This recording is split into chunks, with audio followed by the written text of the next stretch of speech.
আজি ধুবুৰী জিলা কোচ ৰাজবংশী সংগ্ৰাম সমিতি, মহিলা সংগ্ৰাম সমিতি, ৰতিয়াদহ আঞ্চলিক কোচ ৰাজবংশী সংগ্ৰাম সমিতিৰ সহযোগত বৃহত্তৰ বজাৰত বৃহত্তৰ ৰতিয়াদহ বেচমা উৎসৱ উদযাপনৰ আজি প্ৰথম দিনৰ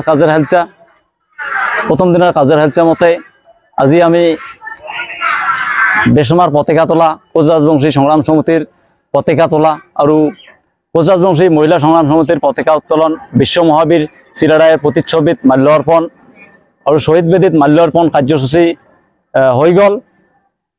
পিছে আমাৰ বৃক্ষৰোপণ কাৰ্যসূচীও সমাপ্ত হ'ল। এতিয়া আমাৰ বেচমা মঞ্চত কুইজ, কবিতা আবৃত্তি, চল্লক আদি কৰি বহুতো কাৰ্যসূচী চলি থাকিব। সন্ধিয়া 6টাৰ পিছে বেচমা মাইনো আৰু বেচমা কইনাৰ নাচনৰ বাদুৰবাত আছে। ৰাতি 9টাৰ পিছত সাংস্কৃতিক সন্ধিয়া আছে। সাংস্কৃতিক সন্ধিয়াৰ আমাৰ কোচ ৰাজবংশী জনগোষ্ঠীৰ লোকাল ভাৱৰীয়া শিল্পীহঁত আছে। অহাকালি আবেলি 3টাৰ পৰা ৰাজবংশী মাইনো কইনা আৰু দুপৰীয়া কোচ ৰাজবংশী জনগোষ্ঠী ব্যঞ্জনৰ তথা চেখাৰ বাদুৰবাত হ'ব। সন্ধিয়া 7টাৰ পিছে খোলা সভা আৰু বঁটা বিতৰণ কাৰ্যসূচী ৰখা হৈছে। তাৰ পিছে ৰাতি 9টাৰ পিছে সাংস্কৃতিক সন্ধ্যা আৰু বিচিত্ৰ অনুষ্ঠান আয়োজন কৰা হৈছে।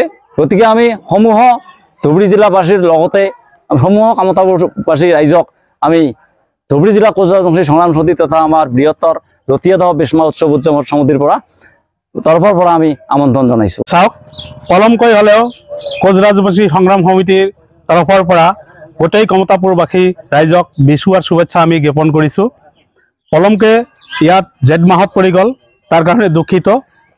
ৰতিয়াদহ কোচ ৰাজবংশী সংগ্ৰাম সমিতিৰ আঞ্চলিক সমিতি, ধুবুৰী জিলা কোচ ৰাজবংশী সংগ্ৰাম সমিতি, মহিলা সংগ্ৰাম সমিতিৰ উদ্যোগত আজিৰ বৃহত্তৰ ৰতিয়াদহ বেচমা উৎসৱ উদযাপন সমিতিৰ প্ৰথম দিনৰ কাৰ্যসূচী শেষ হ'ল। এতিয়া বিভিন্ন ধৰণৰ ল'ৰা ছোৱালীৰ খেল ধেমালি, আৰ্ট প্ৰতিযোগিতা আৰু কুইজ প্ৰতিযোগিতাৰ কাৰ্যসূচী ইতিমধ্যে চলি আছে।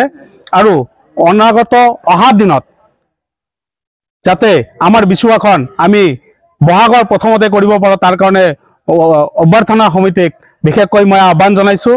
আৰু অহাকালি এই বৃহত্তৰ ৰতিয়াদহ বিচুৱা উৎসৱ উদযাপন সমিতিৰ দিনজোৰা কাৰ্যসূচী আছে আৰু বিভিন্ন ঠাইৰ পৰা আমাৰ স্বগোষ্ঠীয় শিল্পীৰ লগতে বিচিত্ৰ অনুষ্ঠানৰ কাৰণে বিশেষ আকৰ্ষণ আছে। সেই হকে আজি গোটেই কমতাপুৰবাসী ৰাইজক বিচুৱাৰ শেষ বিচুৱা হিচাপে মই কোচ ৰাজবংশী সংগ্ৰাম সমিতিৰ তৰফৰ পৰা সকলো জাতি ধৰ্ম বৰ্ণ নিৰ্বিশেষে অনৈক্যৰ মাজত ঐক্য স্থাপন কৰি এই বেচমা সুস্থ শৃংখলাবদ্ধভাৱে উদযাপন কৰাৰ কাৰণে সকলোৱে যাতে সহায় সহযোগ আগবঢ়ায় তাৰ কাৰণে মই আহ্বান জনাইছোঁ।